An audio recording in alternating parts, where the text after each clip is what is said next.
Have you ever tried so hard for something, love, success, recognition, only to feel like the harder you pushed, the more it slipped through your fingers?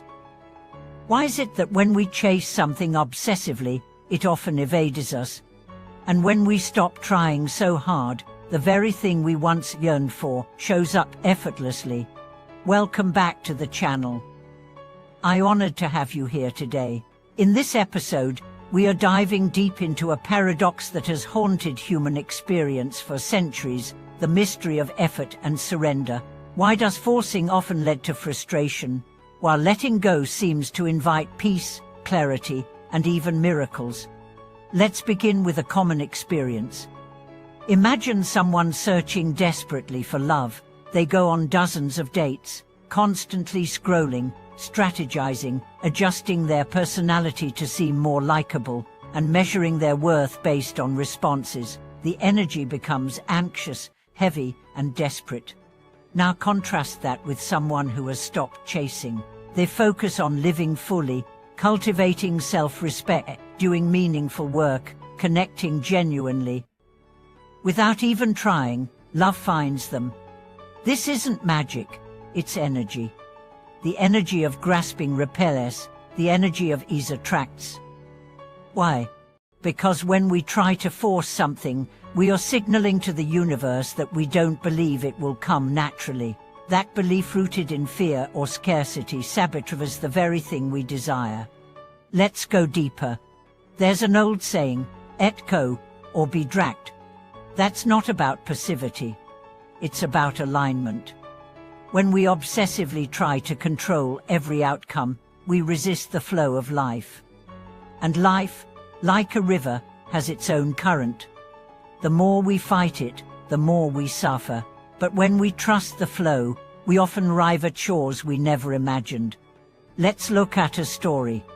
A young entrepreneur, Max, launched a startup with passion, but he was obsessed with results. Every hour was tracked. Every metric scrutinized, every competitor studied. He slept 4 hours a night, burned through his team, and after a year he burned out. The business plateaued. He was exhausted, bitter, and confused. Then he stepped away. He spent time in silence. He went hiking. He journaled. He stopped trying to fix everything. During this period, an idea came to him, not from stress, but from spaciences. He relaunched with a new model. This time, he let people lead, trusted the process, and focused on quality, not speed. Within a year, the company not only recovered, it thrived. What changed? Not the market, not the product. His energy changed, from grasping to grounding, from control to confidence. Letting go didn't mean quitting. It meant releasing the illusion that he could force success into being. Here's the truth most people avoid: control is an illusion.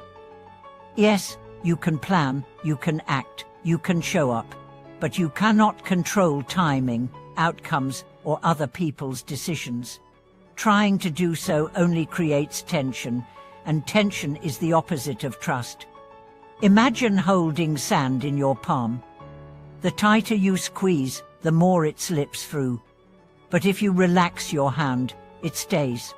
Life is the same. Let's bring this into relationships.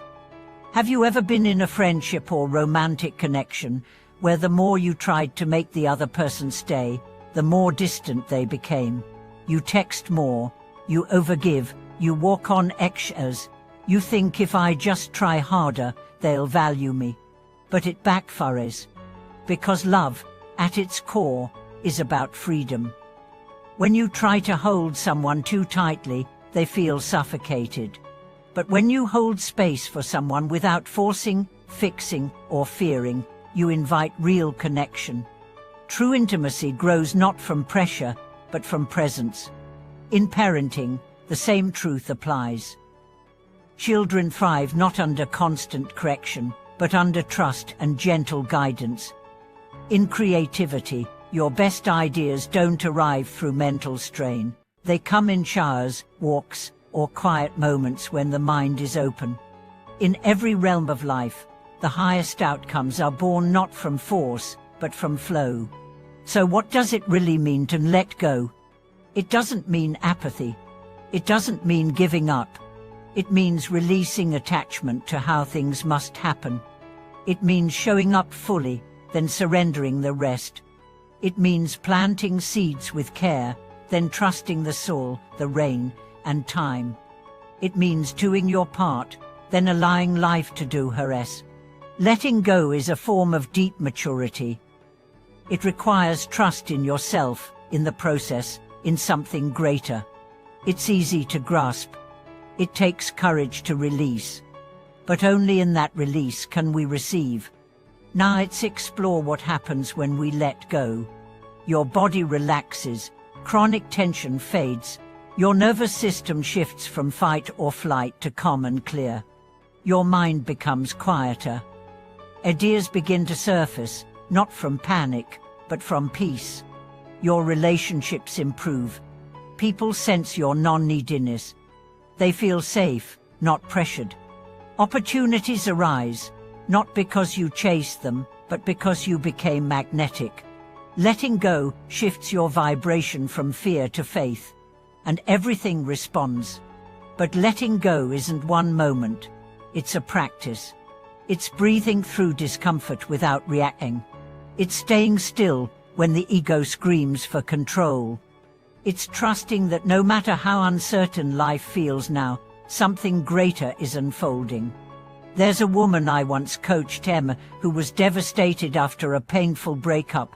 She begged for closure, sent long messages, replayed every detail, but peace never came. Finally, exhausted, she surrendered. She stopped trying to understand or fix. She focused on healing, on serving others, and reconnecting with herself. Months later, the same ex reached out, not to reconcile, but to apologize. The closure came not because she chased it, but because she released it. Letting go gave her back her power. You see, when you stop trying to control everything, you return to the only thing you can control: your energy, your attention, your choices. And when your energy becomes aligned, life begins to reflect that alignment. You stop chasing and start receiving. Here's a practice to begin letting go. Each day, write down one thing you're trying to control. A situation, a person, an outcome. Then ask yourself, have I done my part? Is there anything left to do that's aligned and healthy? If not, breathe. Close your eyes. Visualize that situation as a balloon. Now let it float away. Do this every day. Watch what shifts. Letting go is not a one-time act. It's a way of living. And with time, it becomes freedom. The freedom to act without anxiety. The freedom to love without fear. The freedom to work without burnout. The freedom to trust the rhythm of your life. Because here's the ultimate paradox: the more you let go, the more life gives. Thank you for watching this video. If you've experienced a moment where letting go changed your life, share it in the comments. Let's inspire each other with real stories of surrender and growth. Don't forget to subscribe, like, and share this with someone who needs to hear that they're not alone in their struggle to release. See you in the next one.